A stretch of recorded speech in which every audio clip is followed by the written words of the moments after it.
홍과 국가장님이 저를 거하게 소개시켜 주신다 했는데 기다려 보겠습니다.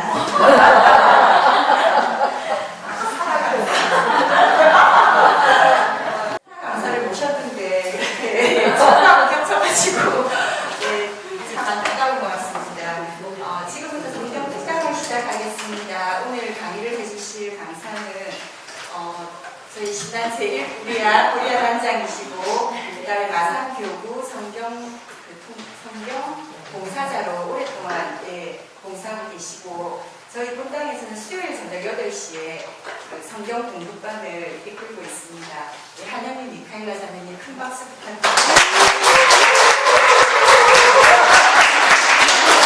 너무 좋은데요? 네. 여기 계시는 분들은 지금 공부 다 하고 계시지요? 예. 안 하고 계시는 분. 네. 지금 진도가 어디쯤 나갔습니까?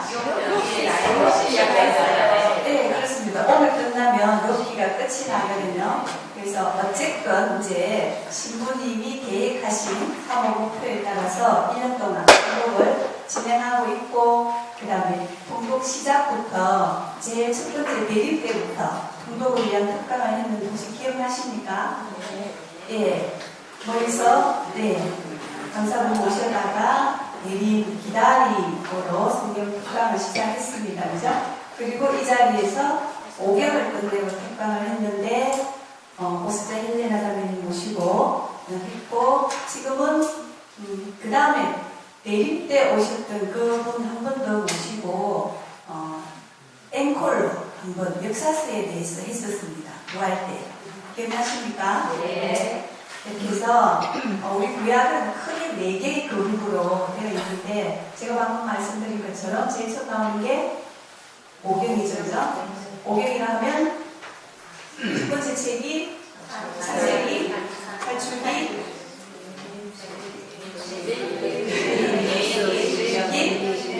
민수기, 신명기, 이 5개의 책입니다. 그죠?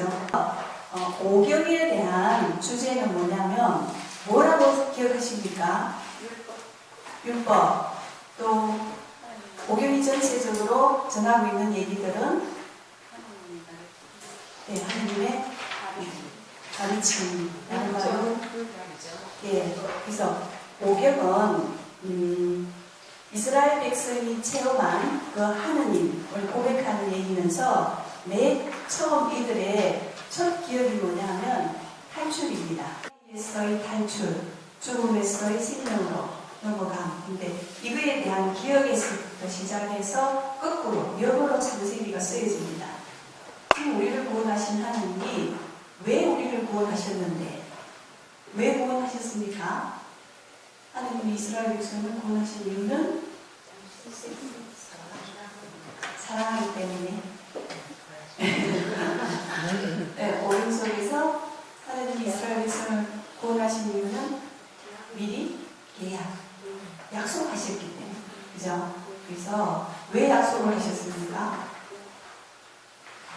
당신의 모상으로 지어내서 이스라엘 백성은 어디서 왔는데, 이렇게 거꾸로 적어나간 것이 창세기입니다. 탈출에 대한, 해방에 대한 기억이 먼저이고, 이 탈출을 이루게 한 원인을 거꾸로 적어나간 것이 창세기이고, 그래서 오경은 하나님의 약속과 그 성취 과정을 정말로 하나의 대하 드라마처럼 그려놓고 있었습니다. 그죠? 그래서 오경의 끝은 어떻게 마무리되었습니까?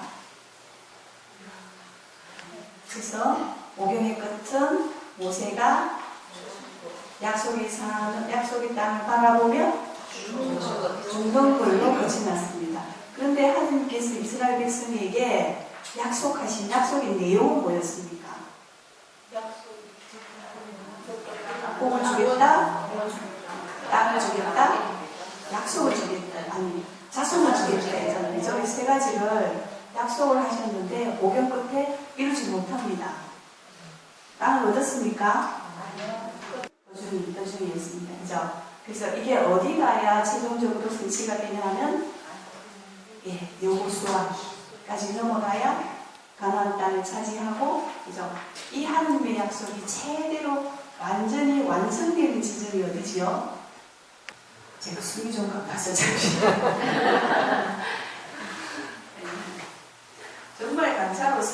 없습니다. 제가 하면서 혼자 득거리고 그러는데, 이렇게 해서 목요일이 끝나고 시작되는 두 번째 그룹의 책이 역사서이지요. 역사서는 총 몇 권이었습니까? 통독을 하셨습니까? 세복음 요수아로 시작해서 최근에 읽은 마카베오 사마까지 기억을 한번 쭉 기억이 나십니까? 다?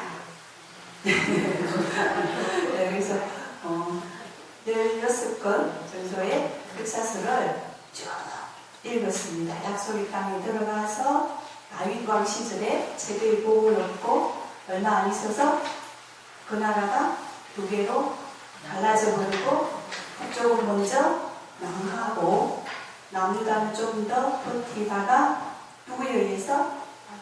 바빌론이라는 왕국에 의해서 그 약속의 땅을 잊어버리죠. 그죠? 잃어버리는데, 잃어버리는 이유는 뭡니까? 이스라엘 백성이 하나님과의 약속을 저버려서 그렇습니다. 그래서 하나님은 약속을 저버린 이 백성이 멸망하는 게 좋았을까요? 기뻤을까요? 그래서 어떻게 하시죠? 다시 너희들이 그 벌을 다 받고 나면 다시 회복시켜 주겠다 했습니다. 그죠? 그래서 벌을 받고 역사서 저 뒷부분에 가면 유배에서 돌아오죠. 유배에서 돌아와서 제일 먼저 하는 일들은 성전을 새로 짓는 일이었습니다. 그죠? 그리고 그 뒤에 성전이 짓고 어찌어찌 해서 이 성전이 오래가지 못합니다. 누구에 의해서? 또 다른 외세에 의해서 성전이 파괴되고 말아요. 그 시절에 지금 제가 얘기하는 그 시절쯤에 우리 성경과 굉장히 밀접한 거대한 대제국이 하나 일어납니다. 알렉산더 대왕이 일으킨 그리스죠. 다른 말로 헬레니즘. 그래서 저 뒷부분 역사서는 그 시대를 배경으로 하고 있습니다. 여기서 이스라엘 백성은 자기들이 위기에 닥쳤을 그때마다 하나님에 대해서 더 큰 깨달음을 얻습니다. 그래서 하나님에 대한 성경에 대한 그 말씀의 기록도 최종적으로 언제 다 완성이 되냐면 바빌론 유배 시절에 거의 완성이 다 됩니다. 그래서 구약성경 4개의 그룹 지금 오경했고 역사서 했고 그 다음 세 번째 그룹이 뭘까요? 시스와 지혜서 예언서 그죠? 오경과 예언서 또는 율법과 예언서 이런 부분이 있어요.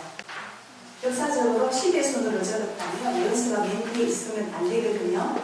맨 뒤에 있는 이유는 그렇죠. 예, 예수님과 연결됩니다. 예언이 메시아가 오신 메시아의 도래를 예고하고 있는 책이고 그렇게 예고된 메시아가 예수님이시고 예수님의 탄생이 마태오 복음으로 연결되고 있기 때문에 이 예언서와 복음서가 가까이 그래서 유다 성경과 다른 순서 배치를 가지고 있습니다. 그리고 유입을 하고 싶은 이제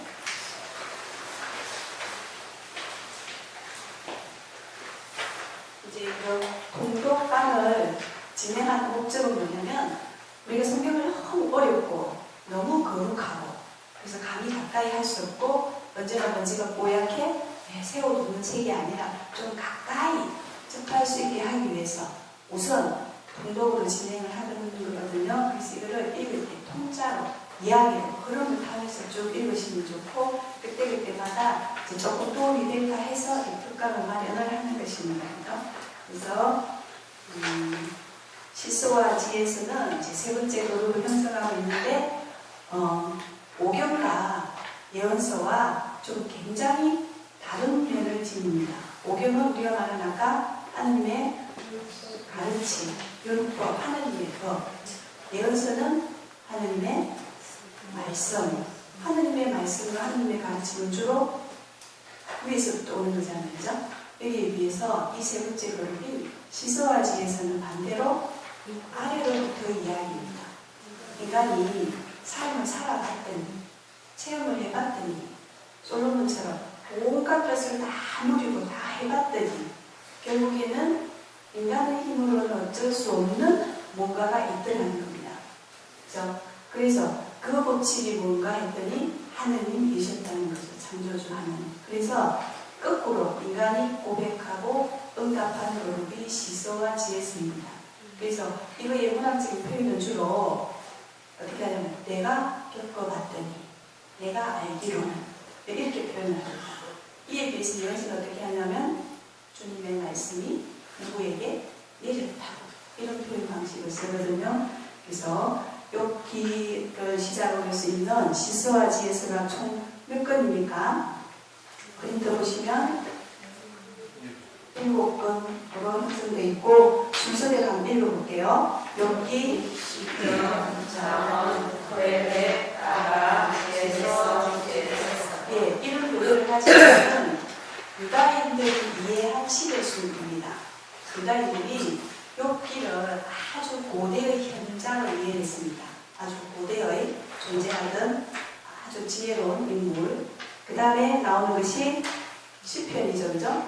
시편이 전통적으로 다윗이 시편의 저자라고 유다 전통에 이렇게 이어져 있고, 그 뒤에 나오는 세 개의 책은 차례로 잠언, 고헬렛, 아가스는 그 저자를 누구로 봤냐면 다윗의 아들인 솔로몬으로 봤습니다. 그렇죠? 그래서 역사서 11기에 보면 솔로몬이 잠언을 3,000개나 지었다 이런 표현이 나와요. 그래서 지혜서 노릇 3개에 솔로몬에게 해당되기 때문에 이 순서를 가지고 그 뒤에 나오는 지혜서와 집회서는 아까 말한 헬레니즘 시대, 그리스도 문화, 그죠? 구약 성경 말기쯤에 예수님 오시기 바로 직전에 그 시대에 해당하는 것을 이해를 해서 요 배열 순서를 가지고 있습니다. 욥기, 시편, 잠언, 고헬렛, 아가서, 지혜서, 집회서. 요 이름을, 그룹 이름을 뭐라고 지었다고요? 시서와 지혜서. 시서에 해당되는 것은 쓰는 것처럼 시서, 해당되는 것은 시편과 아가서로 봅니다. 시편과 아가. 나머지 5개를 지혜문화, 오경이라고 해요. 그래서 유다인들은 오라노스를 참 좋아합니다. 왜 좋아하겠습니까? 오경 때문에. 이유는 하나는 오경 때문에. 그래서 요 5건의 지혜서를 지혜문화, 오경이라고 표현합니다. 그리고 시서에 속하는 시서와 지혜서는 여기서 표현은 시라고 되어 있지만 실제로는 시라기보다 노래입니다. 그래서 히브리어가 가지고 있는 이 책들의 명칭을 보면 더 자세히 나오는데, 명칭이 시편의 명칭은 뭐라고 되어 있습니까? 유인물에 적어놨나요?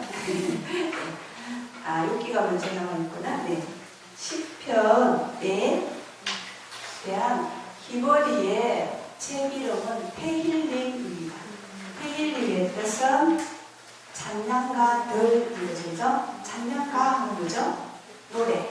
찬양가들이고, 아가는 시로 하시림 해가지고 최상급의 표현입니다. 노래 중에 노래 중에 노래. 그래서 시서와 지혜서는 노래라고 보시면 되겠습니다. 그래서 오경과 예언서가 하느님에게 쏘는 가르침, 그리고 말씀인들에 위해서 시서와 지혜서는 인간척의 반응이 주 내용이다. 그래서 우주 만물 속에 도저히 부정할 수 없는 신적인 진실을 발견한 거죠. 그래서 그런 원칙, 이성을 이론을 통해서가 아니라 몸으로 직접 체험을 통해서 발견하고 이제 구원으로 나아갈 수 있다고 통찰한 책이 시서와 지혜서입니다. 그래서 욥기부터 한번 들어가 볼게요. 욥기 읽으시니까 내용이 어떤 내용이 드나요? 욥기는 시작이 1장 1절부터 읽으셨잖아요. 어떻게 시작이 됩니까? 욥이라는 사람, 에돔 지역에 살고 있던 우출한 곳에 살고 있던 욥이라는 사람은 상당히 의로운 사람이었다 이렇게 시작합니다. 그리고 그 의로움 때문에 무슨 생각을 가지냐면 내가 모르는 사이에 나는 그러지 않지만 내 자식들이 혹시나 하느님께 불손해서 죄를 지을까봐 언제나 좋은 일이 있고 난 뒤 잔치 끝에는 하느님께 번제물을 드렸다 이렇게 표현을 쓰고 있습니다. 그렇게 잘 살고 있는 의인, 하느님께서 대단히 자랑스러워하는 이 의인을 누가 고발하죠? 하느님은 꼬드깁니다. 그죠? 천상이에 사탄이 등장합니다. 우리가 지금 생각하는 사탄의 개념은 사탄이 하늘나라를 갈 수 있습니까? 없습니까? 근데 사탄의 자리는 지옥이잖아요. 그 자리가 아니잖아요. 악이 있는 거. 근데 이 개념이 지금 우리가 생각하는 사탄의 개념과는 좀 다른 시절의 이야기였다는 겁니다. 사탄도 하느님이 창조시킨, 만들어낸 존재이고, 그렇기 때문에 이는 하느님의 천상회의에도 참석하는 존재였습니다. 그죠? 그래서 하느님이 이렇게 내려고 기분이 좋아서 이렇게 얘기하죠. 저 욥처럼 어려운 사람들 본 적이 있느냐? 사탄이 뭐라 합니까? 제가 분명히 저러겠습니까? 이유가 있지요. 그래서 떼써보십시오. 가지고 있어요. 가지고 있는 복들을 다 뺐으면 변할 것입니다. 뭘 먼저 칩니까? 욥이 가졌던 하는 책상과 자신을 쳐요. 그죠? 이에 대해서 욥이 뭐라 반응을 합니까? 아내도 몹시 슬퍼하고 욥은 당신 멍청하게 굴지를 말하면서 조언을 가졌으면 이것도 받아들여야지 뭐 이런 뜻으로 얘기를 합니다. 그래서 그럼에도 불구하고 다 뺏기는데도 욥이 절대 하나님을 원망하지를 않아요. 그죠? 두 번째 회의가 열립니다. 그래서 사탄이 이번에는 하나님을 꼬드겨서 뭐라고 하죠? 그렇죠. 자기 자신을 한번 쳐보면 저 사람도 달라질 것입니다. 라고 얘기를 해서 온 몸을 머리부터 발끝까지 부스러미 넣는 그죠? 이런 거를 내립니다. 그래서 이때부터 이제 욥의 한탄이 시작됩니다. 그래서 욥기는 전체적으로 앞부분은 이야기체예요. 산문체로 되어 있고 그 뒤에부터 지금부터 이어지는 이야기는 전부 시적인 표현, 문문체로 되어 있습니다. 그리고 마지막 말미에 가면 산문으로 마무리 설명을 하거든요. 그래서 이 얘기를 구성이 원래 이런 얘기가 있었는데 그 중간에 문문이 추가된 것으로 보고 있습니다. 그러면 아주 긴 문문의 주된 내용이 뭐든가요? 구약 성경을 읽을 때 사전적인 지식이 없이 읽을 때 가장 곤란한 책 중에 하나가 욥기입니다. 총 내용은 이야기를 알겠는데 뒷부분은 뭔 내용인지 모르겠는 거예요. 주로 아주 길게 무슨 내용이 있냐면 어떤 내용이 있던가요? 네, 지금 욥기 다 읽고 마지막 좀 남겨놨는데 친구 셋이 나타나서 욥과 계속 논쟁을 합니다. 그죠? 논쟁을 하는데 어떤 걸로 논쟁을 하죠? 욥에게 너 지금 현재 받고 있는 그 나쁜 벌 분명히 이유가 있다입니다. 분명히 이유가 있다. 잘 생각해봐라. 셋이 연결하면서 이렇게 하고 잘 생각해봐라. 그리고 반성하고 하늘께 엎드려 용서를 빌어라. 욥이 아무리 생각이 자기는 그렇지가 않은 거예요. 그래서 계속 항변을 하고 논쟁을 하다 결국 어떻게 하죠? 나 이것도 억울해서 안 되겠다. 내 이야기를 하느님이 좀 심판을 해주면 좋겠다. 하느님께 소송을 합니다. 그래서 그런 구조로 되어 있는데 유리구를 보시면 여기에 첫째 장면에는 하늘의 법정이 열리고 있는 것처럼 둘째 장면은 세 친구가 위로한답시고 반응을 해서는 계속 이스라엘의 전통적인 윤리관, 전통적인 사상을 계속 들이댑니다. 먼저 상승보라, 인과응보, 너가 잘못한 게 있으니까 인제 벌을 받겠지. 계속 그 얘기를 들이대거든요. 욥은 나는 절대로 아니라고 얘기합니다. 그래서 그 다음 장면에 나오는 게 또 다른 친구 엘리후가 등장하는데 이 엘리후의 이야기는 전통적인 세 친구의 그 논법만 가지고는 절대로 설명할 수 없는 얘기가 있다는 겁니다. 그래서 이 엘리후가 말하는 것은 이제 뒤에 하느님의 등장을 예고하소서. 그래서 끝부분에 가면 하느님께 직접 응답을 촉구하는 욥에게 나타나십니다. 나타나시죠? 그런데 욥은 하느님을 만나러 묻고 싶은 게 많았겠죠? 저에게 왜 이런 걸 내렸습니까? 많았을 겁니다. 이에 대해서 하느님 뭐라고 하십니까? 어떤 답을 주시던가요? 하느님을 그렇게 만나고 싶었어. 등장하셨어. 그랬는데 주님이 하신 말씀은 너가 왜 그런 벌을 받는가에 대한 답이 아닙니다. 답이 아니고 뭐라 하냐면 오히려 거꾸로 너 대답해보아라. 물으십니다. 질문하시는 거죠. 그죠? 내가 땅을 세울 때 너는 어디 있었느냐? 네가 그렇게 잘 알거든. 말해보아라. 이렇게 말합니다. 그래서 38장부터 주님 말씀이 나오는데 이 만들어진 땅의 치수를 누가 재고 누가 정하였으며 이런 것을 너는 아느냐? 알거든? 말해보아라. 세상이 창조될 때 네가 어디 있었느냐? 생명들이 잉태되어 태어날 때 네 어디 있었느냐? 어떻게 잉태되지 않았는지 너 아느냐? 계속해서 질문을 하십니다.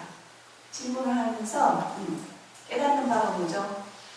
욥이 깨닫는 것은 자기는 오로지 자기 하나의 고통, 나 죄 없이 당한 이 고통, 내가 이렇게 된 것에 대한 억울함, 이런 것만 가지고 있었는데 하나님께서 하시는 그 말씀, 우주 만물 속에 일어나는 세상사에 알지 못하는 그 많은 일들에 대해서 질문을 던지시니까 욥이 할 말이 딱 없어집니다. 그래서 엄청난 깨달음을 얻는 거죠. 그죠? 여러분 그렇게 하면 깨달아지겠습니까? 나에게 구체적인 응답을 안 주시고 선문답을 하시는데 필이 확 올까요? 네. 그래서 욥의 깨달음은 여러분들도 그런 경험 있을 거예요. 그죠? 고통이라는 것은 그죠? 고통이 단지 고통만으로서 기능하지는 않는다는 거. 예를 들어서 우리 가까이에도 있고 우리 집에도 있고 있는데 아프지 않으면 자기 생명을 돌보지 않습니다. 언제나 괜찮을 줄 알고 분명히 징조가 있는데 그죠? 그래서 제가 본 어떤 영화 속에 이런 게 있어요. 한 마을의 아이들이 전부 다 무통증이라는 병을 가진 아이들입니다. 통증을 모르는 거예요. 이렇게 찔리도 찔린 줄 모르고 엎어져도 다친 줄 모르고 뜨거워도 뜨거운 줄 모르고 그래서 애들이 노니까 모르는 게 뭐냐면 불로 지져서 서로 손을 태우고 이빨로 손톱을 꼽고 혀를 껌처럼 질근질근 씹고 이 아이들이 어떻게 되겠습니까? 오래 살 수가 없습니다. 고통이라는 걸 느껴야 생명에 대해서 반응을 하고 보호를 할 텐데 그런 걸 못하는 거예요. 그래서 반대로 자기들이 고통을 못 느끼니까 타인에 대해서도 어떻게 하죠? 무차별적인 고통을 해합니다. 그래서 그 아이 중에 하나는 자라서 나중에 엄청난 그 독일 나치의 고문관이 됩니다. 고문을 하는 자가. 그렇게 될 수밖에 없잖아요. 이게 왜 아픈지 얼마나 아픈지 자기는 모르니까. 그래서 이 고통이라는 게 그런 거에 대한 질문을 던져주는 책이 욥기입니다. 고통이 과연 고통으로만 끝이 나는가? 그 고통의 자리에 욥이 이제 고통이 있었기 때문에 하느님을 갈망했고 하느님을 만났잖아요. 그래서 하느님을 만나는 자리예요. 하느님을 만났고 그래서 그 자리에서 구원이 일어날 수 있었고 이 얘기를 하는 것이 욥기입니다. 이런 거에 대해서 생각해 볼 수 있는 시간. 그래서 나와 있는 본문 욥이 고백한 내용이죠. 42절부터 42장 3절부터 함께 읽어볼게요. 그렇습니다. 저에게는 너무나 심히 알지 못하는 일들 저는 이해하지도 못한 채 시끄렸습니다. 당신에 대하여 귀로만 들어왔던 이모 이제는 제 눈이 당신을 배웠습니다. 지와 잿더미에 앉아 참회합니다. 그래서 이제까지 소문으로만 들어왔던 하느님, 내가 만들어낸 하느님을 생각하고 있었다는지 이걸 깨게 되는 거죠. 그래서 많은 사람들이 신앙생활 하면서 우리도 이런 데 빠질 수 있다는 거죠. 내가 생각하는 하느님을 하나님 상 안에다 가두어 놓는 거죠. 그렇지가 않죠, 그죠? 네. 네. 다음 책 시편 되겠는데 시편은 어떻게 이해하시면 되냐면 여러분 자리에 앉아들 보면 성가집이 있어요. 그죠? 이것이. 그래서 이 시편은 유다인들의 전례 성가집으로 여기시면 됩니다. 그래서 요배라는 사건을 겪고 그 안에서 돌아왔을 때 이들이 제일 먼저 했던 작업이 성전을 재건하는 것이었대죠. 그죠? 그래서 이때 지어진 성전을 우리가 제2성전이라는데 제2성전 이 시대 때부터 전례 때 이들이 사용했던 전례 노래집이라고 이해하시면 쉽습니다. 그래서 그럼 막연하게 유다인들이 사용하는 노래는 전부 시편에 다 들어있나 생각하면 그렇지는 않습니다. 그 외에 다른 성경 곳곳에 여기저기에 많은 노래들이 들어있죠. 그죠? 탈출기 같은 거 보면 우리 파스카 때 전날 때 부르는 거 있죠? 바다의 노래, 모세가 하느님으로 축복을 이기고 났을 때 부르는 노래들이라든지 그 다음에 사무엘기에 가면 한나의 노래 있죠? 나중에 마리아의 노래로 변형되는 그런 것 다른 곳곳에서도 노래는 있습니다. 그런데 이 시편은 성전에서 부르던 그들이 전례 중에 함께 했던 것이라고 이해하시면 좋고 시편은 총 몇 편으로 되어 있냐면 몇 편일까요? 150편. 아직 안 읽었으니까. 그리고 이 시편은 유대인들이 좋아하는 5이라는 숫자로 나뉘어서 5개의 묶음으로 구분지어져 있습니다. 그 구분지어진 것을 알 수 있는 이유가 마지막에 항상 하나님에 대한 찬양, 종결 찬양이 들어있습니다. 그래서 5개로 구분지어져 있고 이게 형성된 배경은 노래라는 것은 어느 민족이든지 자기들의 공통된 체험이나 이런 것을 만들어서 함께 부르잖아요. 그죠? 그래서 다양한 스토리가 한꺼번에 들어있습니다. 이렇게 구전으로 전해져 내려오다가 요배라는 사건을 겪으면서 이걸 종합하게 되는 거죠. 네, 새로 집대성해서 이런 형태로 갖추게 됩니다. 그래서 이렇게 했던 이유는 요배라는 고통과 시련을 통해서 하나님의 희망을 배우는 잘 어디 전례 때 사용하려고 그렇죠? 그래서 잊지 않고 하나님을 기억하고 기념하는 곳에서 사용하려고 쓰여진 것이고 그 주된 표현은 거의 다 보시면 2가지 양식이 나와 있어요. 뭐와 뭐? 단음과 찬양으로. 네, 결국은 단음과 찬양으로. 그래서 이스라엘이 그 백성들이 겪었던 고통, 특히 유배라는 고통 중에서 뭐라 합니까? 사람들이 옆구리를 하죠. 그죠? 하느님, 제가 지금 이러고 있습니다. 저들이 나를 비웃고 나는 우세거리가 되고 주저리 탄원하죠. 그죠? 근데 사람들이 탄원할 때 가만히 생각하면 어디 가서 탄원하죠? 나의 탄원을, 하소연을 들어줄 만한 곳에 가서 합니다. 들어줄 만한 곳이라는 곳, 신뢰할 수 있는 곳.